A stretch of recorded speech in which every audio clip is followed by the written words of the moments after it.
이 블레이드가 2025년 라이더컵 공식 항공 모빌리티 파트너로 선정된 배경부터 시작해서요. 블레이드는 왜 이 역할을 맡았을까? 또 조비하고는 구체적으로 어떤 시너지가 있을까? 그리고 이게 왜 그냥 헬리콥터 몇 대 띄우는 게 아니라 미국 역사상 최대 규모의 민간 헬기 운송 작전 중 하나다. 2025 라이더컵. 이게 뭐 그냥 일반 골프 대회는 아니잖아요. 그렇죠. 스케일이 다르죠. 네, 2년마다 열리는 유럽하고 미국 최고 선수들이 정말 국가대항전처럼 맞붙는 엄청난 행사인데 개최지가 또 뉴욕 롱아일랜드의 그 악명 높은 베스페이지 블랙 코스. 아, 데스페이지 블렛.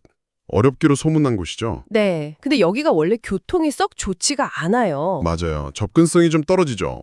그러니까 수십만 명 관중이 며칠 동안 몰려들 텐데 도로 교통만으로는 이게 감당이 안 되는 정말 교통 대란이 불보듯 뻔한 그런 상황인 거죠. 네, 충분히 예상 가능합니다. 바로 여기서 이제 블레이드가 등장하는 거죠. 공식 항공 모빌리티 파트너다 이러면서 맨해튼이나 뭐 주요 거점에서 경기장까지 헬리콥터로 사람들을 실어 나르겠다.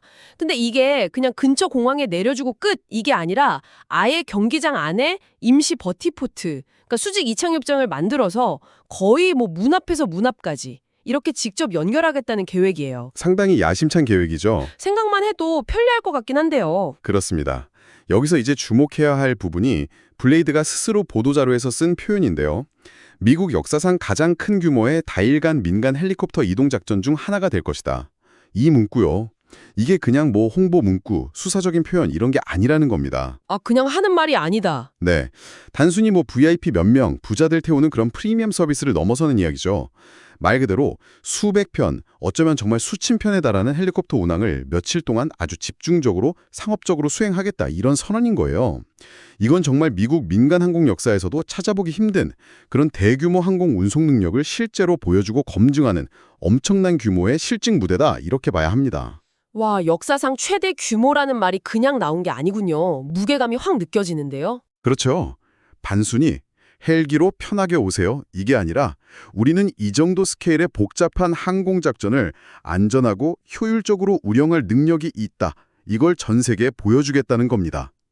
그러면서 동시에 수십만 명 몰리는 행사의 고질적인 문제잖아요. 교통체증.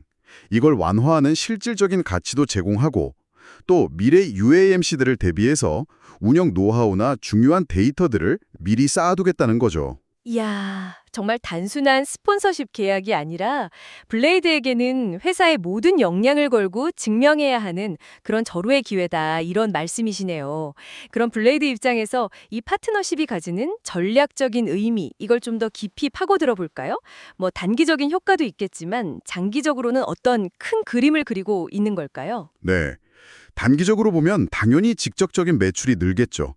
헬리콥터 좌석 판매 수익도 있을 거고 뭐 지상교통하고 연계하는 서비스 수수료, 또 VIP 고객들 대상으로는 더 비싼 패키지도 팔 수 있을 거고요. 여기서 중요한 건 이 서비스를 이용하는 사람들 대부분이 비용 지불 능력이 충분하고 또 시간 가치를 굉장히 중요하게 생각하는 프리미엄 고객층이라는 점입니다.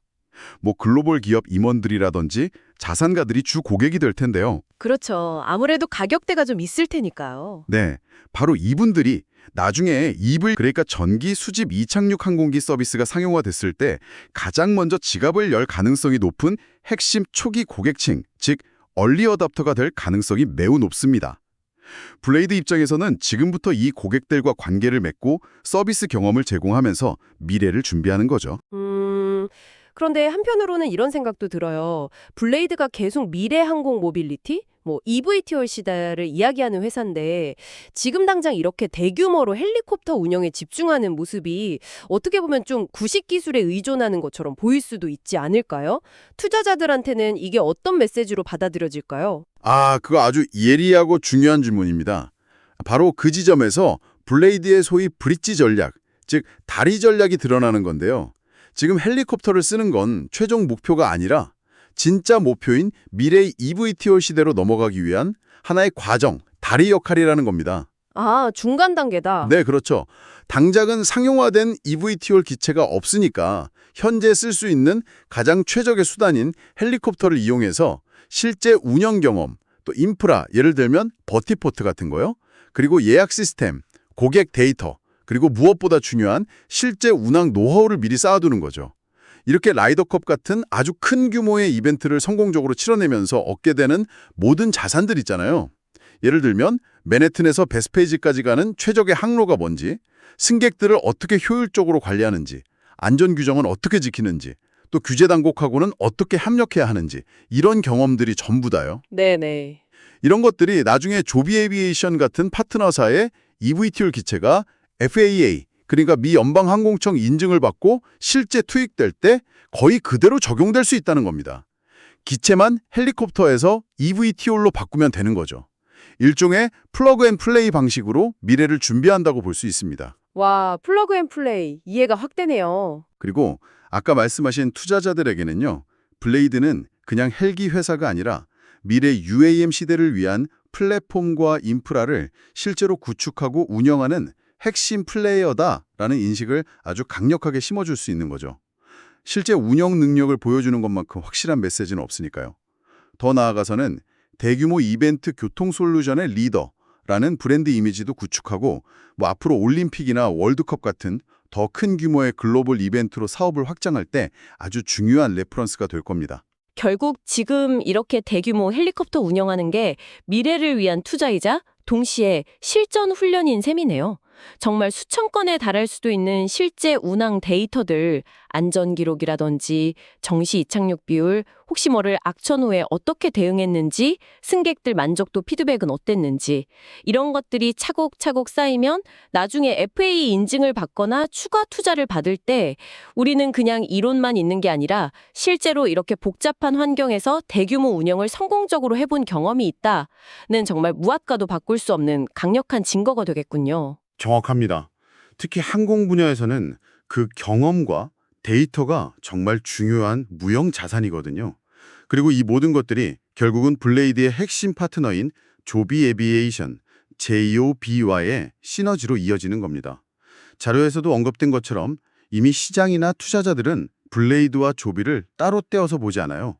거의 한 팀 혹은 아주 긴밀하게 연결된 공급망처럼 인식하고 있거든요. 아, 이미 한 몸처럼 본다. 네, 블레이드가 고객 접점, 예약 플랫폼, 마케팅, 지상 인프라 운용 노하우 이런 걸 제공하고 조비는 혁신적인 eVTOL 기체의 개발, 생산, 인증을 책임지는 아주 이상적인 그림이 그려지는 거죠. 그렇기 때문에 많은 전문가들이 대략 2026년에서 2027년 정도로 예상되는 eVTOL 상용화 시점에 이 블레이드 조비 연합이 가장 빠르고 또 안정적으로 대규모 서비스를 시장에 내놓을 수 있을 거다 이렇게 기대를 하는 겁니다. 그렇다면 이 파트너십이 이제 블레이드나 조비 이 개들 회사를 넘어서서요. 더 넓게 봤을 때 UAM 산업 전체에는 어떤 영향을 미칠까요? 어떤 파급 효과 같은 걸 예상해 볼 수 있을지 궁금한데요. 네, 이 부분이 정말 중요하다고 생각합니다.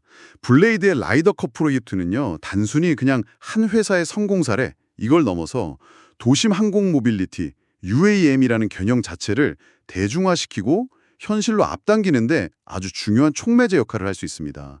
지금까지 UAM이라는 게 사실 아직 많은 사람들한테는 좀 공상과학 영화에나 나오는 이야기처럼 느껴지거나 아니면 소수의 기술 기업들이 연구실에서 테스트하는 수준 이 정도로 인식되어 온 게 사실이잖아요. 맞아요. 아직은 좀 먼 이야기 같죠? 저게 진짜 될까? 안전할까? 시끄럽지는 않을까? 이런 의구심도 많고요. 지켜보는 실제 대규모 행사에서 역사상 최대 규모의 민간 항공 이동 작전 중 하나를 별다른 문제 없이 성공적으로 운영하는 모습을 딱 보여준다면 그건 어떤 의미일까요? 이건 UAM이 더 이상 그냥 먼 미래의 꿈이 아니라 우리 눈앞에 닥친 현실적인 교통 대안이 될 수도 있겠다라는 강력한 메시지를 대중들 그리고 정책 결정자들에게 전달하게 되는 겁니다. 아, 저렇게 많은 사람들을 안전하게 실현할 수 있구나 하는 인식이 확산되는 계기가 되는 거죠. 아, 말씀하신 대로 대중들의 인식 변화, 그러니까 사회적 수용성, 소셜 액셉턴스를 높이는데 정말 큰 역할을 할 수 있겠네요. 수천 명의 사람들이 실제로 헬리콥터, 그리고 나중에는 eVTOL을 타고 편리하게 이동하는 걸 직접 보게 되면 막연했던 불안감이나 거부감이 생각보다 많이 해소될 수도 있을 것 같아요. 이게 혹시 규제 당국 쪽에도 긍정적인 영향을 미칠까요? 당연히 그렇습니다. 규제 당국, 특히 FAA 같은 항공안전 관련 기관들은 새로운 기술이나 운영 방식을 도입할 때 정말 극도로 신중할 수밖에 없거든요. 가장 중요하게 보는 게 바로 안전성 그리고 신뢰성을 입증하는 실제 운용 데이터입니다. 블레이드가 이번 라이더컵에서 쌓게 될 그 방대한 운항 데이터, 특히 안전 관련 기록들은요, 나중에 EVTOL의 인증 기준을 만들고 운항 허가를 내주는 과정에서 아주 중요한 참고 자료가 될 겁니다. 성공적인 대규모 운영 사례만큼 이것이 안전하고 통제 가능한 방식으로 이루어질 수 있다는 걸 보여주는 확실한 증거는 없으니까요. 그렇군요. 그럼 이제 경쟁 상대를 이야기도 안 할 수가 없는데 예를 들어 아처 에비에이션이나 릴리움 같은 다른 경쟁사들과 비교했을 때 이번 파트너십이 블레이드 조비 연합에게는 구체적으로 어떤 경쟁 우위를 가져다 줄까요? 다들 열심히 기술 개발하고 있을 텐데요. 바로 그 지점이 이 파트너십이 가지는 핵심적인 전략적 가치 중 하나라고 봅니다. 물론 경쟁사들도 아주 훌륭한 기술력을 바탕으로 EVTOL 기체를 개발하고 테스트 비행도 하고 있죠. 하지만 아직까지는 블레이드처럼 실제 상업적인 환경에서 그것도 라이더컵처럼 복잡하고 예측 불가능한 요소가 많은 그런 대규모 이벤트를 통해서 수백 수천 건의 상업 운항을 직접 수행해 본 경험은 전무합니다. 아, 실전 경험의 차이? 네, 그렇습니다. 기술 시연하고 실제 상업 운영은 완전히 다른 차원의 문제거든요. 블레이드는 이번 경험을 통해서 단순히 할 수 있다는 걸 넘어서 어떻게 해야 하는지 그 방법에 대한 아주 귀중한 노하우와 데이터를 확보하게 되는 겁니다. 이게 기유하자면 마치 F1 레이싱 팀이 실제 경주를 통해서 얻는 경험이나 데이터가 일반 자동차 회사의 연구소 테스트만으로는 절대 얻을 수 없는 것과 비슷하다고 할 수 있어요. 이 실전 운영 경험이라는 무형자산은 앞으로 다른 대형 이벤트 파트너십을 따내거나 FAA나 지방정부와 규제 관련 협상을 할 때 경쟁사들보다 훨씬 유리한 위치를 점하게 할 겁니다. 그리고 당연히 블레이드에 이른 운영 능력은 파트너인 조비에게 그대로 이뤄져서 시장에 진입할 때 아주 강력한 경쟁 우위로 작용하게 되겠죠. 자, 그럼 이제 논의의 중심을 조비 에비에이션 쪽으로 옮겨서 이 모든 상황들이 조비에게 구체적으로 어떤 긍정적인 영향을 미치는지 자료에서 제시된 여러 포인트들을 좀 더 체계적으로 묶어서 심층 분석을 해보겠습니다. 앞서 말씀하신 것처럼 이게 단순히 블레이드에게만 좋은 소식이 아니라 어쩌면 조비에게 더 큰 의미가 있을 수도 있다는 건데요. 분석 자료들을 보니까 크게 한 3가지 영역 정도로 묶어볼 수 있을 것 같더라고요. 네, 아주 좋은 접근 방식입니다. 개별 포인트들을 그냥 나열하는 것보다 핵심적인 영향력을 중심으로 묶어보면 그 의미가 훨씬 명확해지죠. 저도 크게 3가지 클러스터로 나눠볼 수 있다고 생각합니다. 첫 번째는 시장 및 고객 검증 효과입니다. 시장과 고객 검증. 네, 블레이드가 라이더컵에서 성공적으로 서비스를 운영한다는 건 이런 종류의 항공 모빌리티 서비스에 대해서 실제 수요가 존재한다. 그리고 사람들이 기꺼이 돈을 낼 의사가 있다는 걸 시장에 증명하는 것과 마찬가지입니다. 특히 어떤 노선, 그러니까 출발지 목적지에 수요가 몰리는지, 또 어떤 가격대의 고객들이 반응하는지, 어떤 부가 서비스를 선호하는지 등등 블레이드가 확보하게 될 생생한 고객 데이터는요, 나중에 조비 EVTOL 서비스의 노선 설계나 가격 정책, 마케팅 전략을 세울 때 직접적으로 활용될 수 있습니다.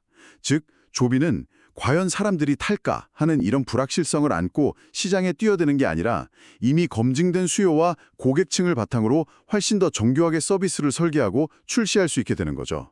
블레이드가 일종의 시장 선발대 역할을 해주는 셈입니다. 그렇군요. 조비 입장에서는 시장 진입 초기에 겪을 수 있는 가장 큰 위험 요소 중 하나를 블레이드가 미리 해결해주는 셈이네요. 누가 탈 것인가에 대한 답을 어느 정도 가지고 시작할 수 있다는 건 정말 엄청난 이점인데요. 맞습니다. 두 번째 클러스터는 운영 및 규제 관련 이점이라고 볼 수 있습니다. EV 상용화의 가장 큰 장애물 중 하나가 바로 버티포트 같은 지상 인프라를 구축하고 운영 네트워크를 확보하는 것. 그리고 또 하나는 까다로운 규제 승인 과정입니다. 이게 정말 막대한 비용과 시간이 드는 일이거든요. 그렇죠. 인프라 구축이 보통 일이 아니죠. 네. 그런데 블레이드는 이미 맨해튼 공항 노선 같은 데서 자체 버티포트 네트워크를 운영하고 있고 이번 라이더컵을 통해서 임시적이긴 하지만 새로운 지역, 롱아일랜드까지 그 운영 범위를 성공적으로 확장하는 능력을 보여주는 거죠. 이렇게 블레이드가 인프라 구축하고 운영 노하우를 쌓는 이 무거운 짐을 상당 부분 대신 짊어지고 있기 때문에 조비는 상대적으로 기체 개발이나 대량 생산 준비, 그리고 무엇보다도 복잡하고 시간이 오래 걸리는 FAA의 기체 형식 인증, 타입 서티피케이션, 그리고 상용 운항 증명 에어 캐리어 서티피킷 파트 145를 따내는데 더 많은 자원과 역량을 집중할 수가 있게 됩니다. 그리고 아까도 말씀드렸듯이 블레이드의 성공적인 대규모 안전 운항 기록은 FAA를 포함한 규제 당국에 조비 eVTOL의 안전성과 신뢰성에 대한 긍정적인 인식을 심어줘서 향후 인증이나 운항 승인 과정에서 유리하게 작용할 가능성이 크다는 거죠. 경쟁사들보다 규제라는 허들을 더 수월하게 넘을 수 있는 발판이 마련되는 겁니다. 와, 인프라하고 규제라는 정말 큰 산 두 개를 넘는데 블레이드가 아주 든든한 동반자가 되어주는 셈이네요. 이게 헬리콥터 운항 경험이 이 VTOL 규제에 100% 똑같이 적용되지는 않더라도 대규모 항공 운송을 안전하게 관리하는 그 역량 자체를 입증하는 것이 중요하다. 이런 말씀이시죠? 정확합니다. 안전문화라든지 운영 절차, 비상대응 능력 같은 것들은 기체의 종류를 넘어서 항공운송 사업자에게 반드시 요구되는 핵심 역량이거든요. 블레이드가 이걸 입증하면 조비가 그 역량을 잘 활용할 것이라는 신뢰를 주는 거죠. 그리고 마지막 세 번째 클러스터는 투자자 신뢰 제고 및 생태계 명확화, Investor Confidence and Ecosystem Clarity입니다. 투자자 신뢰와 생태계 명확화. 네.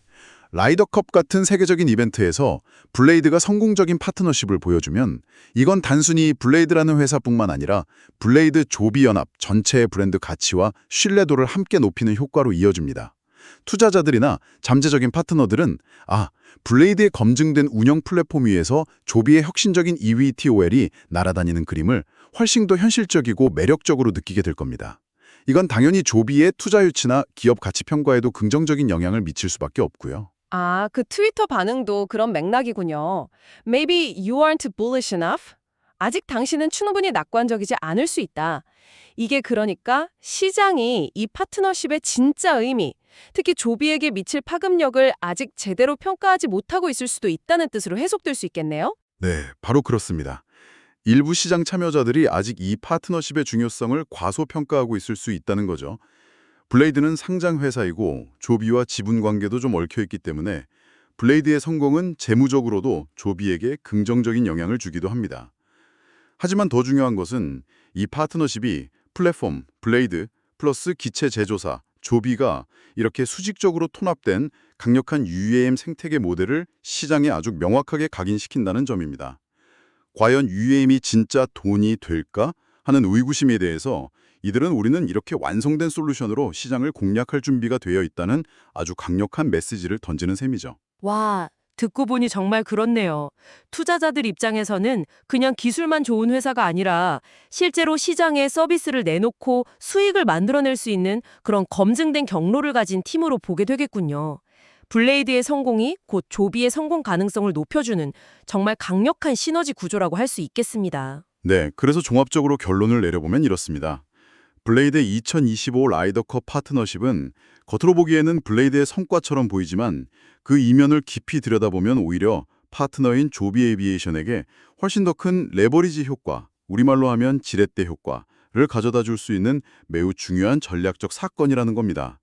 앞서 저희가 분석했던 세 가지 핵심 영역, 시장 및 고객 검증, 운영 및 규제 이점 확보, 그리고 투자자 신뢰 제고 및 생태계 명확화, 이 모든 것들이 조비가 경쟁사들보다 한 발 앞서서 UAM 시장을 선점하는데 아주 결정적인 도움을 줄 수 있다는 거죠. 네, 지렛대 효과라는 표현이 딱 와닿네요. 따라서 시장에 좀 현명한 투자자들이나 분석가들이 이 발표를 단순한 스포츠 마케팅 이벤트가 아니라 다가올 EVT 시대를 현실로 만드는 메가톤급 시그널로 해석하는 것은 결코 과장이 아니라고 생각합니다.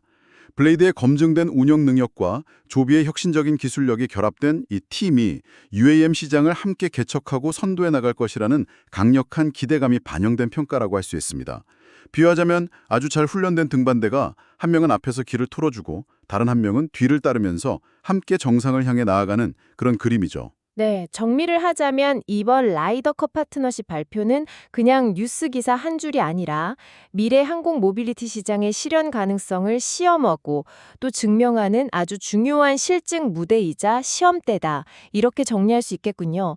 그리고 블레이드가 이 무대에서 성공적인 퍼포먼스를 보여준다면 그 결과는 블레이드 자신은 물론이고 핵심 파트너인 조비 에비에이션 그리고 더 나아가서는 UAM 산업 전체의 발전에 굉장히 긍정적인 영향을 미치는 중요한 이정표가 될 것이다. 이런 말씀이신 것 같습니다. 정말 흥미로운 분석이었습니다. 네, 맞습니다. 네, 오늘 저희는 블레이드의 2025 라이더컵 파트너십이 가지는 여러 층위의 의미와 특히 이것이 조비 에비에이션에게 구체적으로 어떤 긍정적인 영향을 미치는지 아주 깊이 있게 파헤쳐 보았습니다.